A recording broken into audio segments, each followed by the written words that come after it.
As I said, we're going to look at all the new cards here. We're going to start off with Golden Necker. Just because Golden Necker is very, very interesting, and it goes with a deck that, well, I have made many videos on, and that is Siri Nova. So let's talk about this deck card here. It's a 9 provision neutral with a special card, and it has deploy if your starting deck does not have cards provision cost 10 or more with a top unit, special, and artifact from your deck. So that's really interesting. I don't recall other special cards actually having the word deploy on them, but let's skip that for a minute. If your starting deck does not have cards provision cost 10 or more, so you can't play in your big cards, no Fukushas, no scenarios, none of that stuff. But playing the top unit, special, and artifact has two very important things here. One, Siri Nova decks with 9 provision and lower cards lack big tempo plays a lot of the time. That's why Hyper Thin with Siri Novas tends to be one of the best decks I've found to run it in. Or you're going to run it with Glusty Warp, so you can have another big finisher tempo card. And then Frightener will activate as well. So you have that as options. And then the other thing here is it thins 3 cards. It takes 3 cards out of your deck. Unit, special, and artifact. So thins 3 cards. Again, Siri Nova Hyper Thin, probably where this is going to go. And it just adds so much. And 3 cards, even if they're like 5 provision cards, it is a very big tempo swing, which is nice to see. And you have stuff like Centurion Envoys and Northern Realms. You have some of the cards for Nilfgaard where you can stack the top of your deck, make sure you know what's coming, and get a big tempo play off of this. And I think it synergizes really, really well with the other cards you already want to run in Siri Nova. And combined with the changes to a bunch of cards we went over earlier in the patch notes video, there's plenty of cards that you're now 9 provisions. It opens up a lot of options for these decks. I'm really excited to see what we can make with this. Next here we have Arondite. So this is an Echo, 9 provision special again. So a lot of these 9 provision special cards might be troubling to fit in your deck now. Curse of Corruption, another one you might want to consider. But we have Echo, damage enemy unit by 0, then boost the lowest power allied unit by the excess damage dealt. So whatever the number is, you're always gaining value from it, unless you have no unit. And at the end of your turn, if you have more points than your opponent, increase the damage by 1 wherever this card is. So the Echo copy also will be gaining the number. So if you play this round 1, the Echo copy will still be increasing the number. The damage, from what I heard, is that it'll carry over. So if, say, you play at 5 round 1, it'll be at 5, then go 6, 7, 8, you know, as you go on. So this is very interesting. I think it's the first card that really rewards you for being ahead at the end of the turn, each turn.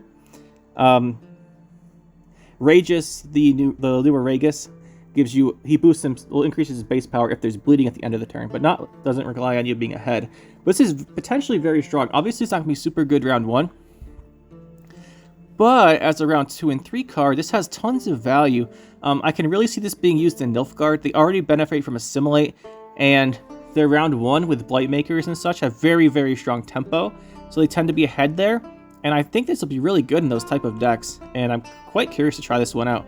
Should be very interesting. And the Lady in the Lake rework that plays this as her deploy effect, very fitting, very fitting. Quite like to see it, and I hope it has premium artwork that's fantastic, because it kind of looks like it will. Next up here we have the Violet Forbidden Knowledge 4 provision artifact for neutral. A quick shout out to everyone on Reddit for posting the pictures of these. And also, note to you guys in the Gwent team, can you please post the cards on your official website so we can see them on your website? Thanks. But here we go. We have Zeal Order, boost an allied unit by 4 and give it Vitality 4. So just looking at it, that is 8 value. That's pretty good. The unit obviously goes tall, so it's vulnerable to removal. The Vitality can be purified off. It is a Zeal Order, so use it turn you play it. You can also hold on to it for a no unit deck. This is why I don't like artifacts very much, but it's okay. These cards seem pretty well designed, so I don't hate them off the bat. At the start of the game, if both players have this card in their deck, summon self to random allied row and transform. Now, that is pretty interesting. Worth pointing out here, this is a gold card, the only 4 provision gold card in the entire game. And it transforms into, the transform version lets you, it's the unsealed one, and it lets you look at the opponent's deck. So you both get it out at the start of the game if you're both running it, and you can see the cards in each other's decks. So this is good if you hate running into Ignis and Yerdans and your opponent runs those. However, if you're running something like Igni or Yerdan, or a very specific card that's a tech option, you're not going to run this, because you don't want the opponent to see that. So I think it's really interesting. Adds a lot of options to deck building.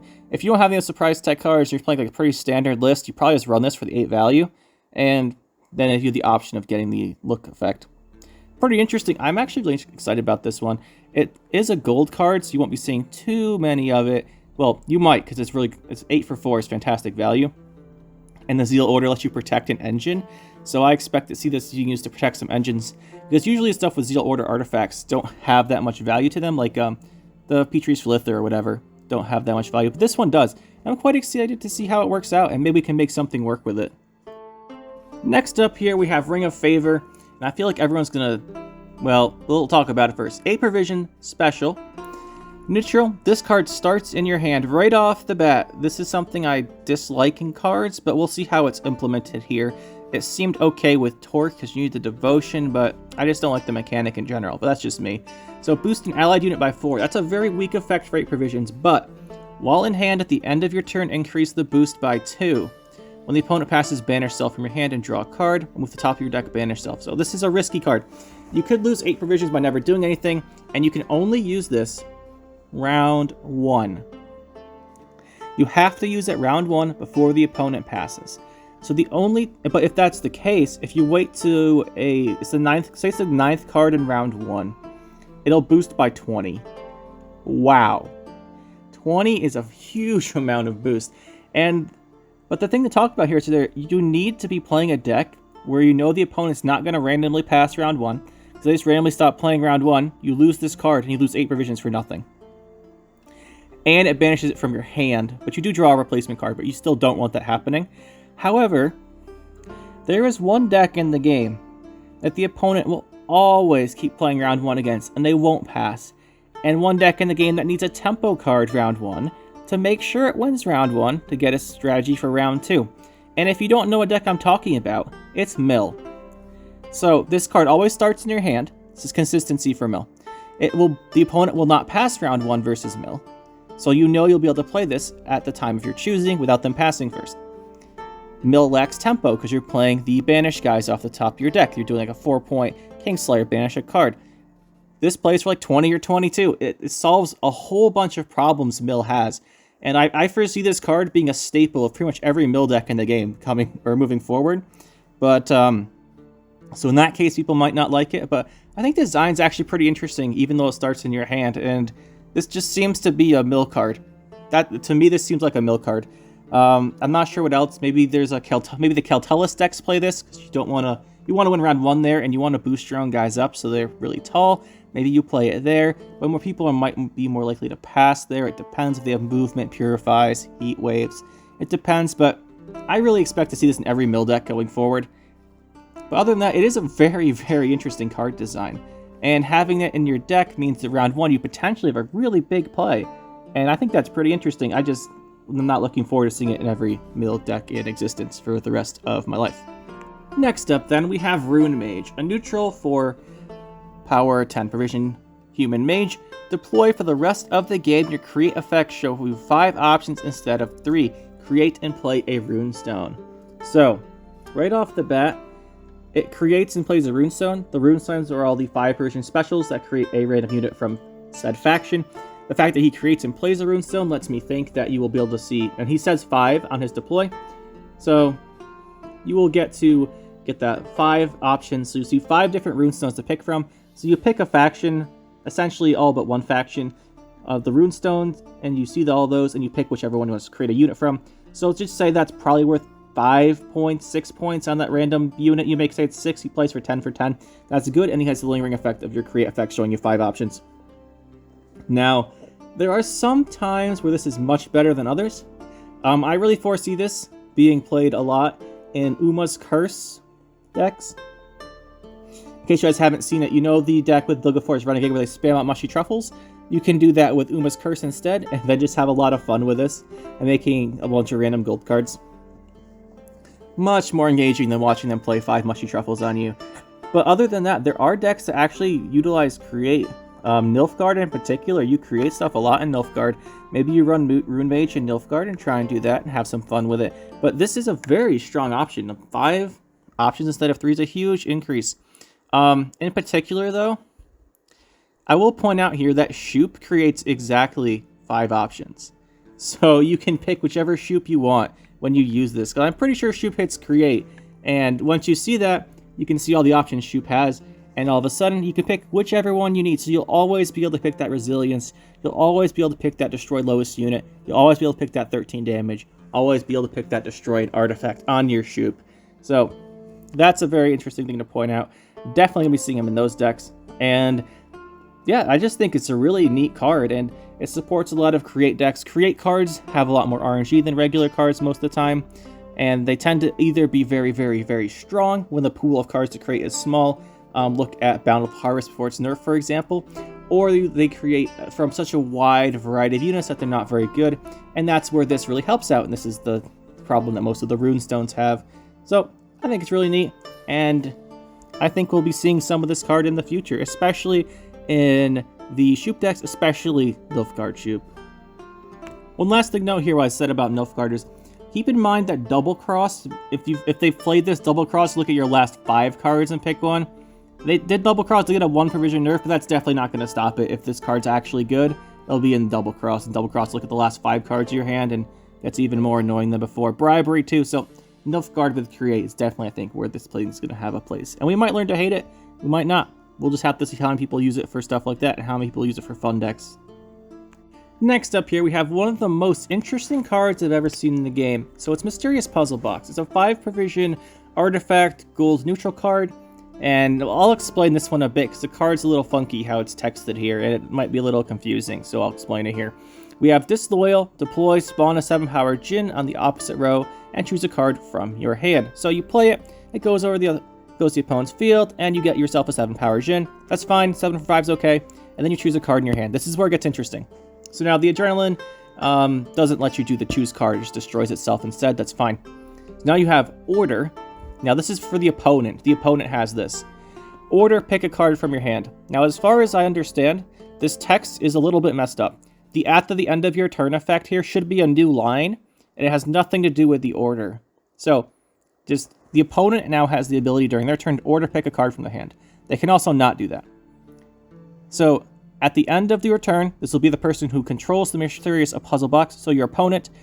Transform the highest provision cost chosen card into thing from the box, then banish self. And I'll repeat this, pretty sure, as I've been told, that this at the end of your turn effect is not related to the order, so it occurs even if the opponent does not activate the order, which is important to note.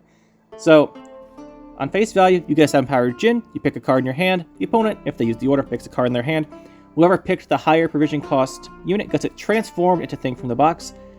Thing from the box is a 13 power doomed neutral gold unit, so it's a 13, and you lose whatever card got transformed. So whoever picked the higher provision card, like whoever bid the higher provision card, basically gets it transformed into a 13. There are so many uses for this, it's actually kind of crazy. And there's a reason that you don't have the Adrenaline 2 here is here, so you can't make them lose their finisher or something, I'm guessing. But yes, you can do this. You can both bid like a 4. If you tie, they both transform, I believe is how that works. They both transform. So that's pretty cool.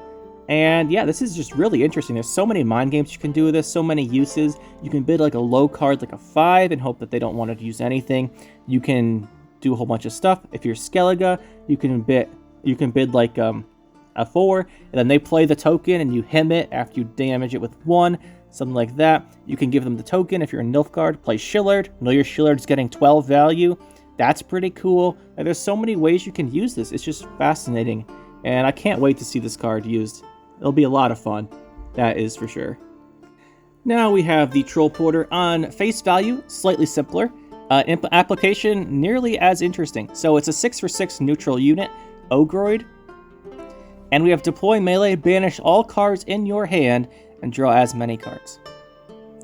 You'll note here that there are many, many more ways to play Hyper Thin with this expansion. We have this, Golden Decker helps with Hyper Thin too, and there's another one we'll get to, which also basically lets you Hyper Thin in any faction very easily.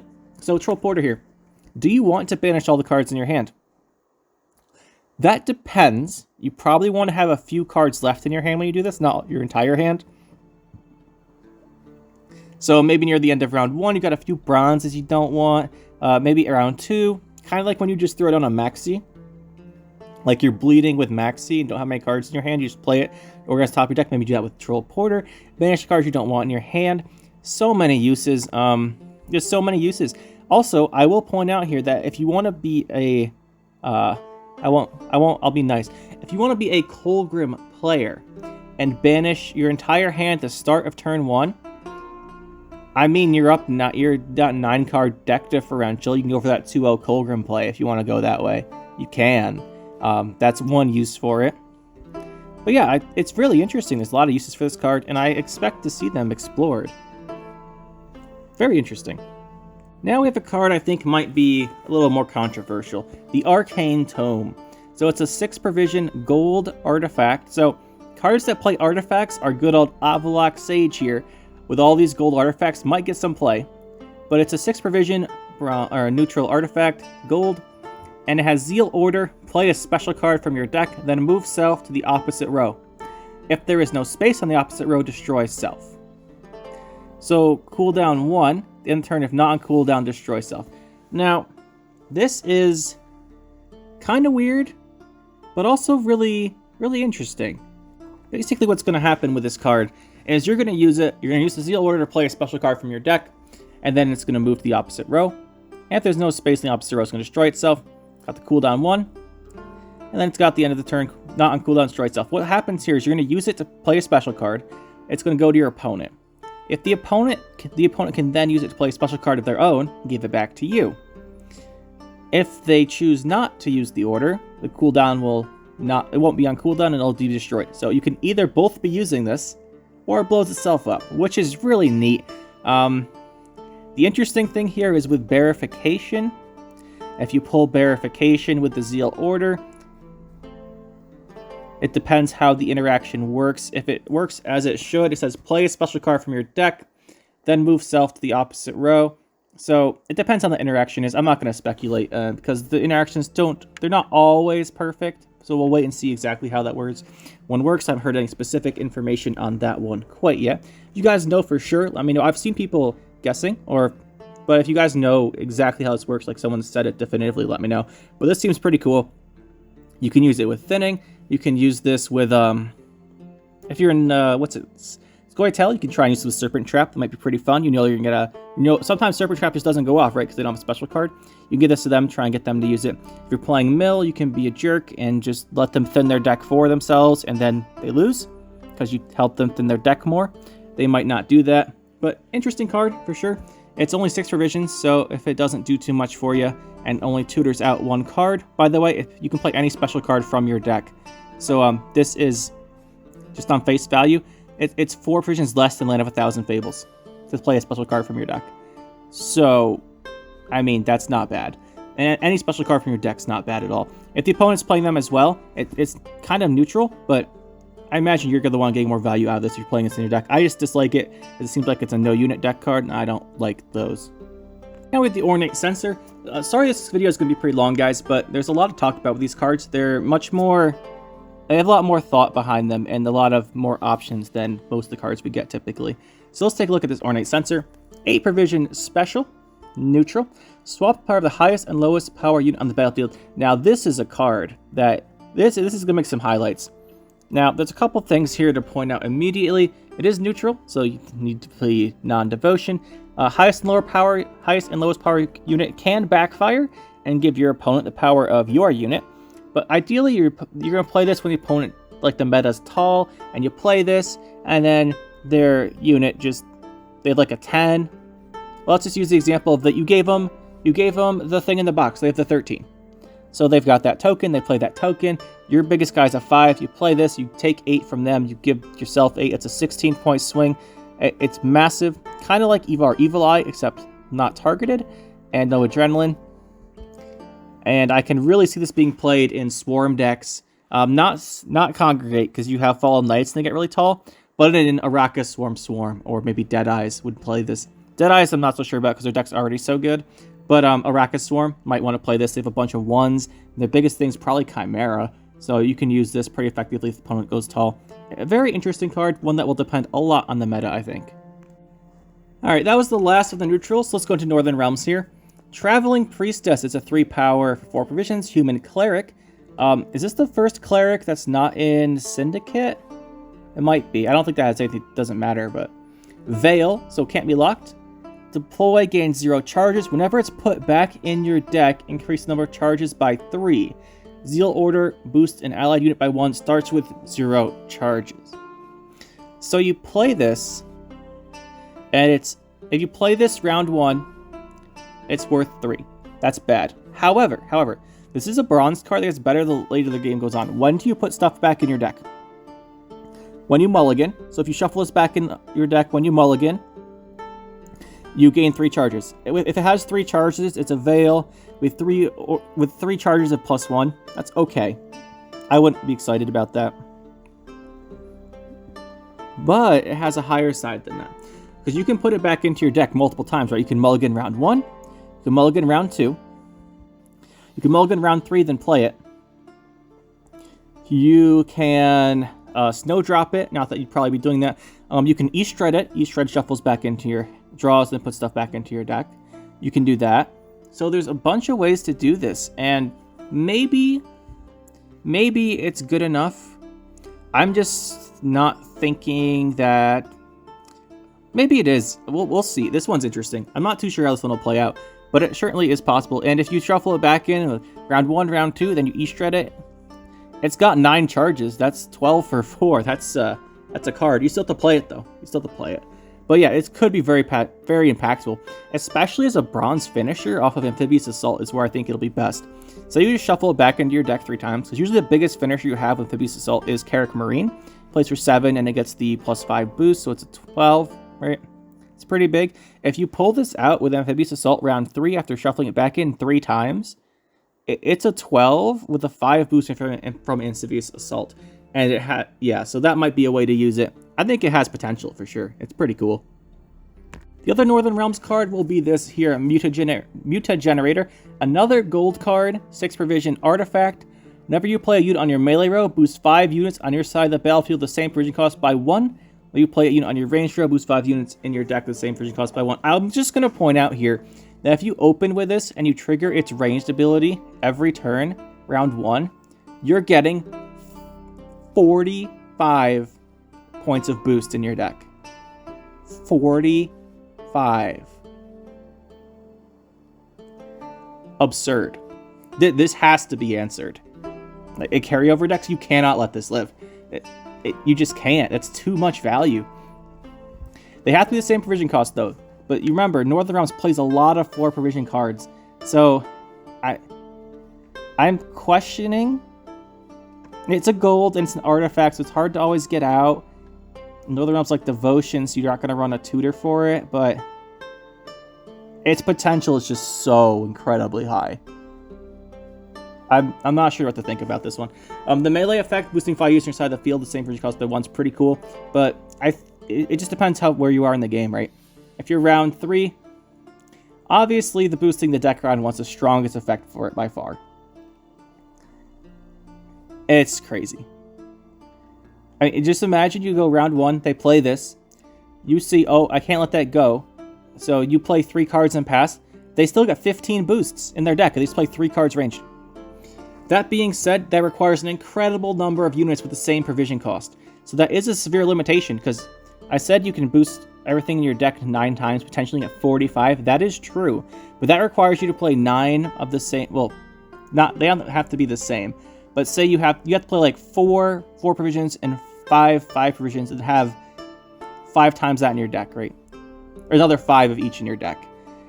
The question is, do you have 10 5 provision cards and like 8 4 provision cards or 9 4 provision cards in your deck? You might, but that's a lot. So I don't think you'll usually be getting that 45, but it is a potential. And in a deck that stacks very, very high, say like a siege deck that runs Henselt, Siege, War Elephant, Amphibious Assault, that's a lot of high provision stuff.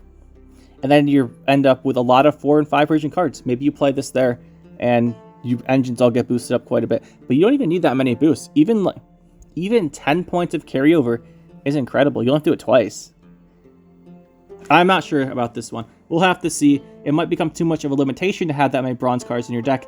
And the offset of if you don't want to use the melee effect that often, maybe it balances out. I'm just a little concerned whenever I see cards that offer this much carryover, like when I saw Meditating Mage, but we'll see. We'll see. On to Nilfgaard. Another shout out to Gwent for not posting these on their official page, so I have to take the Reddit images where they're not awesome. So that's not great. So this is a tactic, 4-provision tactic. You create 3 1-power copies of opponent's units. Obviously, you want to use this on bronzes. It's similar to Imposter, where you get the 3 1-power units, and then, or not Imposter, Illusionist. Illusionist spawns the 1-power guy, and it doesn't have the bonded, but you could take 3 engines. It's a tactic, so Nilfgaard might like it, but it spawns them, so you're not triggering Assimilate with it. So I'm not sure how popular this will be. High-value bronze engines tend to not do super well right now, but maybe that'll be the change when this changes. But you can do this. You can use a reset, so maybe you're running Yurden in your deck as well. That might be pretty cool, but I'm not so sure about this one. We'll have to wait and see on this. I think in a tactic-heavy deck, it might fit in. And maybe in a Shoop deck you fit this in, but I'm not sure it plays into the standard Nilfgaard. We'll have to wait and see on that. I should note here that Master Illusionist, the guy who swaps, if you're playing a Master Illusionist deck, maybe you can make use of this, but I almost forgot about that. I have to throw that in here for a second. The other Nilfgaard card here, Prophet, it's 8 power for 7 provisions. It's nice to see this in Nilfgaard. Nilfgaard tends to lack these high power cards, so... And their tempo plays come from stuff like Blightmaker, right? Usually creating stuff. This is nice to see if they have like an 8 they can throw down. Human Cultist. Weird that's a cultist, but I'll accept it. Reminds me a lot of the Darkest Dungeon Prophet, actually. He's got the eyes in his hand and everything. Totally reminds me of him. Anyway, we got deploy damage self by 2. Then lock all units in the opponent's hand until the end of the round. My lockdown friends here will love this, but the next time your opponent plays a locked unit, remove the lock from all units in their hand. Adrenaline 2 locks self inside, so it only plays for 6. It plays for 6 because of the 2 damage to itself, unless you have Adrenaline, then it's an 8. It's nice that it has that, so it plays a little bit more that way. And the Adrenaline is also nice because it means you can't lock your opponent's last card, which would be super annoying. Or the last card or 2, which would be super annoying, and I think might be a little problematic. Kind of like the old Pitfall Trap, which destroyed a unit before it triggered its battle cry, or deploy. What game were we even talking about? Yeah, just kidding. I know what we're talking about. So yeah, I think this is interesting. So basically, the next unit your opponent plays is locked. How good is that is the question. It depends when you play it. This can be impactful if you know your opponent's setting up for a combo. But then again... Okay, I guess there's one more point here. And this is a point that is actually worth mentioning, is that this will be very good against no-unit decks. Because no-unit decks, let's take no-unit Scoia tael. They play a bunch of stuff, and then they finish with Gord. They just play like a bunch of special cards round 3, then they play Gord. Gord's locked. So it depends on that. They might have another unit or 2, but there's some decks where you know you're playing a lot of special cards. Maybe you can use this and hit a lock an important unit. We'll have to see. I'm not convinced they'll be played very often, but we might see some highlights from him. Next up, we have Giant Toad. Again, sorry for the images, guys. Gwent doesn't post them on their official page anymore for some reason, so we're taking these screenshots Reddit has. And we have the Giant Toad. It's a 5 provision, 3 power. Deploy, consume an allied unit. Okay, that's a very weak effect right off the bat. The deploy effect's weak, so when you play this, it's low tempo. Triggers a consume, but it's low tempo. When you play a Deathwish unit, summon itself from your graveyard, same row, consume it, and gain doom. This is a Vi card. This is 100% a Vi card. You need the Vi to be consumed later on, and if your opponent's killing all of your consume cards to kill your Slizzards, you might get into trouble. But this is in your graveyard. Unless they squirrel it, you play Vi, it consumes it, comes out, and there you go. I think it's just a Vi card. I think the tempo is too low to play in other decks. In other Deathwish decks, you might have Barghest, consume with Barghest, and you have the Order consume. But it does come back, so it plays for 3 twice. So it's 6 for 5 with a consume. I think this is a good card, actually. I forgot that it would come back with the 3 points. It's 100%, I mean, every Vi deck ever. But if you're playing Deathwish, maybe you run this to trigger your Deathwishes. It's really interesting. I think it's a good card overall. I just don't look forward to seeing more Vi players. The other monsters card here is Necromancer's Tome, looking pretty much exactly like the Necromicon from the Evil Dead, but I like that. It's cool. So it's an 8 provision artifact. Whenever you play a bronze unit, summon a random copy of it from your graveyard to the same row, give it doomed. Okay, so this rewards you for playing bronze units that you've already played that game. You have to have a copy in your graveyard. Interesting. There is the card that creates a copy of itself. You can do it with that, and then it already has the bonded. That'd be pretty strong. Combine this with Mushy Truffle and do that. Might be interesting. The other thing is just that Monsters does have some pretty decent value bronze cards. Some you don't play them all, right? You're not going to see the Ice Giant thrown out just for this, although it would be a 14-point play on the second Ice Giant when it brings back the first one. But there's cards this is valuable for. Interesting. It's very interesting. This one I'm less convinced will be good, but there's certainly potential here. But I think it might be too specific because Monsters is not a very consistent faction most of the time, so this might be hard to do. We'll see. We'll see. This will be very, very powerful with Fledder though and Vampires, so I imagine we might be seeing it in there because you already try and create extra Fledders with Operator quite a bit. And then if you play another Fledder and it brings back another Fledder in round 2 or 3, I can see this being used for that. We'll have to see. I might try that out myself. Up next, we have Giant Slayer, and I absolutely love this card. It's a dwarf. It's a 4 for 6, so it better do something good with that kind of stats. It's deployed, choose an enemy unit. If its base power is higher than self, gain 3 armor. So ideally, you don't want to boost this in your hand. You do not want to hand buff this card, but it gains 3 armor. So on play, it's a 4 with 3 armor. It has a Barricade ability. Barricade at the end of your turn, damage the chosen unit by 1. So the turn you play it, you get a 4 and do 1 damage. And then it has Death Blow, gain Resilience. So that's the card that's the effect you really want. So this combines really well with the reworked Dwarven Skirmisher we talked about in the earlier video. Quick recap, the Skirmisher now has melee, deploy melee, deal 3 damage, gain an armor if the unit didn't die, and it has a secondary effect where it has order, deal 3 damage. So you're going to use that order to set this up for the Death Blow, because there's a lot of pings in Dwarves, and you don't want those pings messing up your Giant Slayer. You can deal with that by having the Giant Slayer. You can play the Giant Slayer left or right, but the pings will still end up going before the Giant Slayer has a chance to kill it in some case. The Giant Slayer triggers first. The previous turn, there'll be a chance for a ping to hit the thing you want the Giant Slayer to kill, and you really want that resilience. If you get the resilience, even if you get the resilience and it only did 1 damage, like the unit was a 1, like its base power is higher, it was damaged down to a 1, say you Nature's Rebuked it. It plays for 4, it does 1 damage, and that's worth 5. The next round it has a carryover of 9. That's definitely worth it. Even as long as you have the carryover, even if it only did 1 damage, I think it's worth it. And the thing is, though, that's a Barricade ability, so I can spend some damage to stop it. Remember, you're going to probably be playing Mahakam Forge, I think, now. There's enough armor synergy in the dwarf changes. There are a lot of dwarf changes that I think you run Mahakam Forge with all the dwarves. So 4 armor is pretty hard to get through. If they spend 5 damage or like a Tourney Joust into it, you're still up a fair amount of tempo. So I think this card's very good, and we'll see how it turns out. Although we might see more Purifies. Moving on from one of my favorite cards that they've announced to one of my least favorite, we have the Prism Pendant. And it's a 6 provision Scoia tael artifact. We'll talk about why I don't like it in a minute. So whenever you target an allied unit with a special, give it vitality equal to the special provision's cost. And whenever you target an enemy with special, give it bleeding equal to the special provision's cost. This is obviously very strong. Almost in a similar vein to the Mutagenerator from Northern Realms, where if you don't answer it, you might just automatically lose the round. In Northern Realms' case, it has carryovers, you might lose the game, but this is... I don't like it because it supports no unit decks. I don't like no unit decks. So the thing is here, if your opponents just normally no unit decks and control decks have an issue, if you're playing Point Slam, they don't generate enough value. So as a cheap example, let's just say that you have units and every turn they're throwing out Elzer's Thunder. Every turn you take 5 damage. That's not enough to offset most Point Slam decks value. However, with this, you throw out the 5 damage and you give it 5 bleeding, which is 10 value, and your Point Slam just doesn't actually work, and they end up with getting more value than you. So that's why I don't like the card.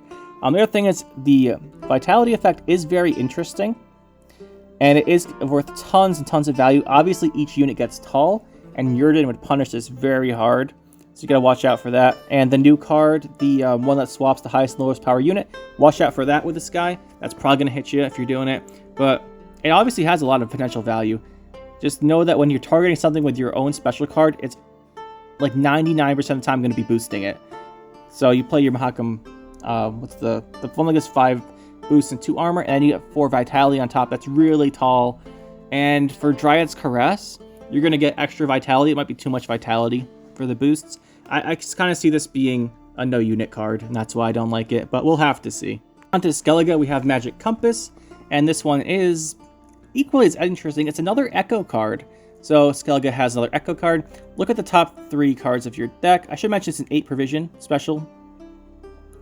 And play 1, then move the other cards to your graveyard. If there are fewer than 3 cards in your deck, spawn a legendary Skellege card that was not in your starting deck. Quick note here, it does not create the Skellege card, it spawns it. So I'm pretty sure you get to see access to every Skellege card in the entire game that wasn't in your deck. Double check. That is actually what it does. You can see every Skellege legendary card that is in the game and was not in your starting deck when you see this. So you can pick any card in the game that's a Skellege card that you didn't have in your deck to choose for this. You can use this for a very big discount on a card if you're guaranteeing you're always going to get down to that fewer than 3 card effect. The move to the graveyard will note that it will trigger Morkvarg but nothing else. You gotta be careful with that. Lippy might use this, because with Lippy, maybe you can always get down to those 3 cards. Definitely round 3 you can. Maybe you run Hyperthin Hyperthin Skellege, and then you can get down to those cards as well, and then use your Lippy and do that again. The effect is incredibly strong, the Echo effect. So, the other thing to note here is that you don't move any cards with the Echo effect, or with the fewer than 3 cards effect, you don't have to move any. So you just create this legendary Skellege card. This has so much power and potential to maybe get discounts on powerful cards you couldn't normally run. If you a tech option, say the opponent went wide, oh look, I can create a Hemdall and hit those. I can create a Terror of the Season, hit them. A lot of options here. Even Ulfadin, if they end up going super, super tall, realize, oh, I just want an Ulfadin. I didn't run Heart of Terror, I ran Heatwave, I can play Heart of Terror. There's so much power here, you just have to make sure you can get that effect. And I think you might be able to, but you have to build a deck around it. But if you do, it'll certainly give you quite a bit of value. The other card for Skellege is a Bronze Warrior, 5 provisions, 3 power, 1 armor. He has Veteran, so another Veteran card. I like to see Veteran cards, there's not very many in the game. And deploy, increase the rest of your raid cards by 1 for the rest of the game. The damage of them, I should say. Now, this can be either very powerful or do nothing. It depends how many raids you run. So if you're running, what are the big ones? We've got Gutting Slash, a Blood Eagle, Stunning Blow are the ones that do damage I can think of off the top of my head. Champion's Charge does damage as well, but you're going to want the Destroy on that, so it's not too relevant. And then you have War of Clans, which does 2. If you're running a War of Clans deck like that, you definitely want this. Even just getting, if you have, say, 2 Gutting Slashes and 2 War of Clans, because you're in a War of Clans deck and you got Blood Eagle, and you play this, it gives you 5 extra damage, assuming you haven't played those yet. And that makes it worth 8 points. That's pretty good. You can replay this with Herald. You might not want to replay him with Herald, but you can. You can Necromancy this if you want to go that far and try and just get the biggest possible raids and control everything round 3. No unit Skellege with this, I think, will be a thing. Just because if you play this a couple times and you go to round 2, and each time you play the raid, it's kind of like the Scoia tael artifact we just talked about, where you're getting so much value from your control cards that Point Slam, which usually counters heavy control and no unit, doesn't actually have enough value anymore. So that might be the issue here. It's a little bit less severe in this case, but we'll see. It could be the point that you just keep running to no unit Skellege, and oh look, I'm in round 3, my Stunning Blows play for 10 damage or something, and you're just like, well, whatever, I guess I can't do anything. We'll see, it could be the case. I don't think it will be, but I think this will be experimented with. The problem is, if you don't have a lot of raids, it's not great, and it's round 1, immediate value isn't super good, which is kind of the case with all the veteran cards. But we'll see. I think it will have a place, though, and I think we'll be seeing it. Last faction will be Syndicate, then. So we have another 6 provision artifact. Gold card, Conjurer's Candle, Resilience. So nice to see that again, naturally. Profit 5, okay, so this fits Syndicate. They get a bunch of coins, and as a fee. Fee boost an ally by 1, increase this boost by the card's fee cost, or you pay the fee, increase the cost by 1 up to 9. I think I saw at some point a proposal to nerf Freak Show like this, or Tunnel Drill, where each time you use the fee's cost went up. But in this case, the boost also goes up. I think it's called tax or something. Shout out to whoever said that. I saw that. Someone linked that to me once. Yeah, so fee increased the boost by 1. So has fee 1 boost by 1, and then it has fee 2 boost by 2, then fee 3 boost by 3. You get the idea.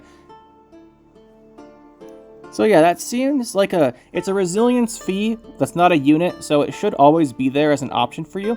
You have a bunch of options with this to protect engines. If you want to run engines, that's pretty cool. You can do that. But yeah, it seems like an even spender that gives you 5 coins. I'm not sure that's good enough. It depends on how desperate you are for fee. Some decks don't like running any fee cards in them, like Jackpot tends to not run very many fee cards. Other decks that rely on the fees, you might want to run this. It's up to you. If you're playing an engine-based deck, maybe you were going to use the machine gun bounty guys who do 2 damage. Maybe use this to protect them, something like that. Could be interesting. I'm not convinced we'll see it very often, unless I read its ability wrong. Last card then, we have the Shady Vendor. So he's a 5 provision, 4 power Syndicate card, Human Blind Eye. Blind Eye is the faction that I'd like to see more units in. Just because when you make a collusion deck, you realize that the Blind Eyes don't really do super well in there and you need them. So Profit 2, so 6 for 5 value on baseline. Tribute 4, create and play a bronze 4 provision crime. Okay, so you're going to have... He's going to make a crime, and tribute 5 range, create and play a 5 version crime. This is really cool. I like this effect quite a bit, especially with the rework to Eventide. Eventide, whatever it was. The 4 provision special card. It used to give you coins, now it creates a fee unit. This is pretty cool. I don't think we'll see... Well, Syndicate Crimes is pretty close to a no-unit deck, but they play a fair amount. They might be using this as well. And it's not super good value on baseline. The coins you're paying give you a 1 provision worth of a card, and it does create, so you should be able to see some options. I think it might see some play though, because it profits 2, and spending 4 coins for a 4 provision unit is a better than 1-to-1 trade almost all of the time. So I think we'll be seeing this a fair amount if people want to run crime decks. Very interested in this one. You can do lots of setup. If you're playing Bounty, you can make extra confession extractors. If you're playing Swarm, you can use this to make congregates, although it is not a fire sworn, so you're not going to do that probably, but you could. Yeah, you can make payday if you need more damage. It's a bunch of options with this one. Very interesting. Very interesting. That'll be it for this one, guys.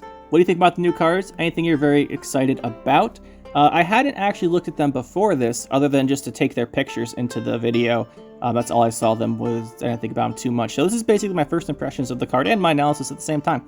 So I probably missed something. Let me know if you guys think I did, or if you guys want to see anything particular with these cards, any particular decks. Hopefully you enjoyed, hopefully you found this useful, and we'll see you next time.